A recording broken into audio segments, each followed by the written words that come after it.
Are you colorblind? Yes. The rest of you step up your game. Step 2, introduce a new suspect. 3, we bury the evidence. You got him to lie on the stand. I did my job. What do you get when you mix murder, law school, and Shonda Rhimes-level drama? A show so wild, even real lawyers were screaming at their TVs. It's impossible, literally impossible, and the show just hasn't done its research. How to Get Away with Murder didn't just bend the rules, it set them on fire and walked away in heels. People, grab your gavel and a glass of wine because we're diving into the scandalous, twist-filled world of How to Get Away with Murder, the show that made law school look like a deadly game of Clue, with better outfits and way more drama. And yet my client stands accused of murder.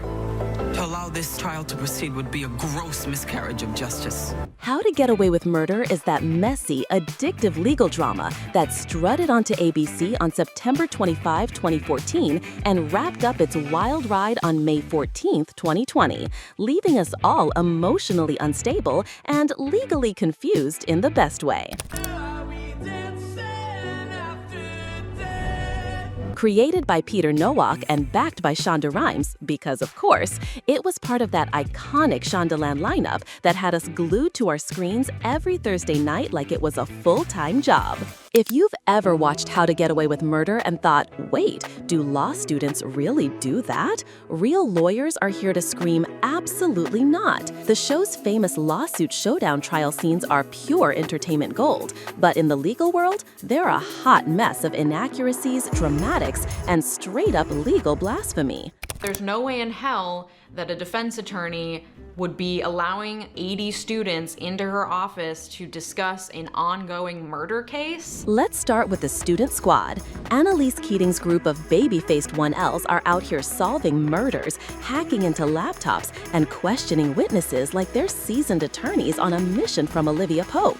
In reality, first-year law students are stuck in the library citing obscure cases and praying they don't get cold-called in class.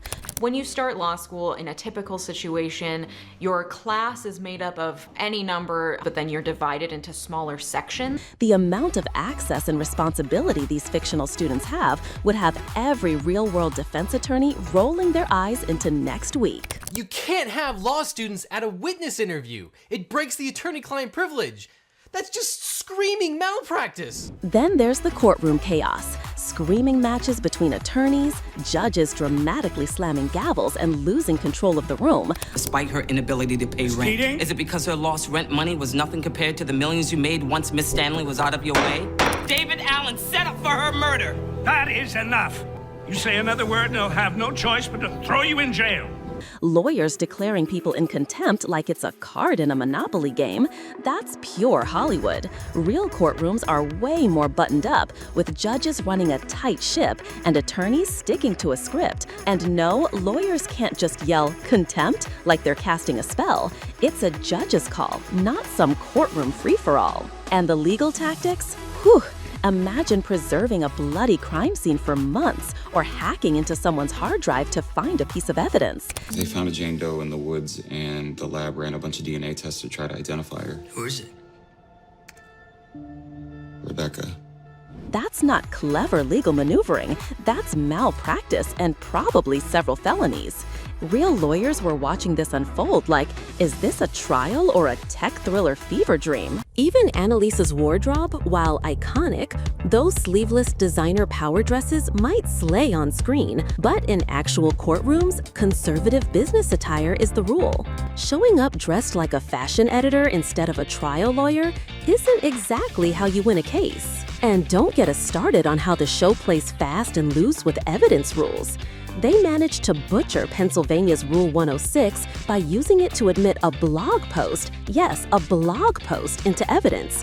Real legal standards revolve around relevance and admissibility, not vibes and dramatics. The way they throw around complex legal ideas like jury nullification and mistrials like they're plot twists on Scandal.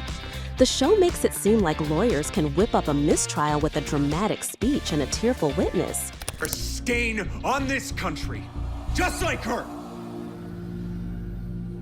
But these are tightly controlled legal procedures with specific thresholds and rules. At the end of the day, How to Get Away with Murder delivers premium courtroom drama and serves looks, gasps, and plot twists like it's on a mission. But if you're looking for a legal education, it's giving more soap opera than Supreme Court. Real lawyers have been known to watch with popcorn in one hand and a stress ball in the other. Because while the drama is fire, the legal accuracy is just a crime. Oh, people, you know we live for some behind-the-scenes tea, and How to Get Away with Murder served it piping hot. You thought the on-screen drama was spicy? Wait till you hear what was going down off-screen. Let's start with the moment, yes, the iconic one, where Annalise Keating sits in front of her vanity, slowly wiping off her makeup, removing her wig, and basically peeling off every layer of armor she's built to survive in her brutal world.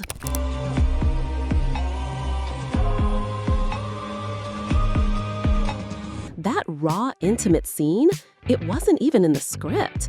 Viola Davis herself came up with it. I was so adamant about it, I said, listen, she cannot be in that bedroom with her wig on, because women don't go to bed with their wigs on. Viola said, "We're going real." She wanted to strip Annalise down to her most vulnerable self, to show the woman underneath the powerhouse. I need for a character to be a human being. I don't know any way into acting if someone is not a human being. And honestly, that scene alone should have won her another Emmy. And the Emmy goes to Viola Davis. How to Get Away with Murder. And speaking of attention to detail, here's a gag-worthy little nugget. Every single episode title in the series, it's literally a line of dialogue from that episode. Like when an episode is called He Deserved to Die, someone actually says that. That's not just good writing, that's deliciously petty foreshadowing. Now, let's talk about Annalise's walk. You know the one that said, "I've survived hell and I'm not in the mood." We did well today. Well, that too was a conscious choice by Viola Davis. She decided Annalise shouldn't float in heels like some Pinterest-worthy courtroom goddess. If I could be a real woman, if I don't have to walk around in heels, because I know y'all talk about me walking in my heels. Viola said this woman carries trauma, secrets, broken trust, and about 5 people's guilt on her back. That walk needed weight, one that said, I don't just walk into a courtroom, I drag my entire life in with me. It was grounded, intentional, and made Annalise feel real in a way few TV characters ever do. Now, let me spill the legal tea you didn't see coming from behind the scenes of How to Get Away with Murder's scandalously dramatic Season 3 trial showdown. Not say that my reputation was the sole reason why you wouldn't negotiate with me is the very definition of prosecutorial bias. Judge, I can explain. You should explain. You thought the on-screen courtroom chaos was wild? Try the real-life drama that had actual bar associations clutching their pearls and allegedly sharpening their gavels for a real lawsuit. You truly can't make this stuff up. So here's what went down. That infamous trial episode in Season 3, the one where shady evidence popped up out of nowhere, law students were out here playing seasoned defense attorneys, and courtroom scenes had more screaming than an episode of Real Housewives. It didn't just gag the fans. Real-life lawyers were ready to sue the show for being too dramatic. Apparently, the legal inaccuracies were so out of pocket, they feared it could mislead the public. Behind the scenes, the writers went into full legal lockdown. They brought in real courtroom veterans to comb through the scripts and inject some actual law into the legal drama. Rumor has it there were frantic rewrites, panicked reshoots, but you know what? It worked. The finale still delivered scandal, gasps, and courtroom slayage, just with a little extra legal seasoning sprinkled in. Only How to Get Away with Murder could create a fictional trial so messy it almost triggered a real one.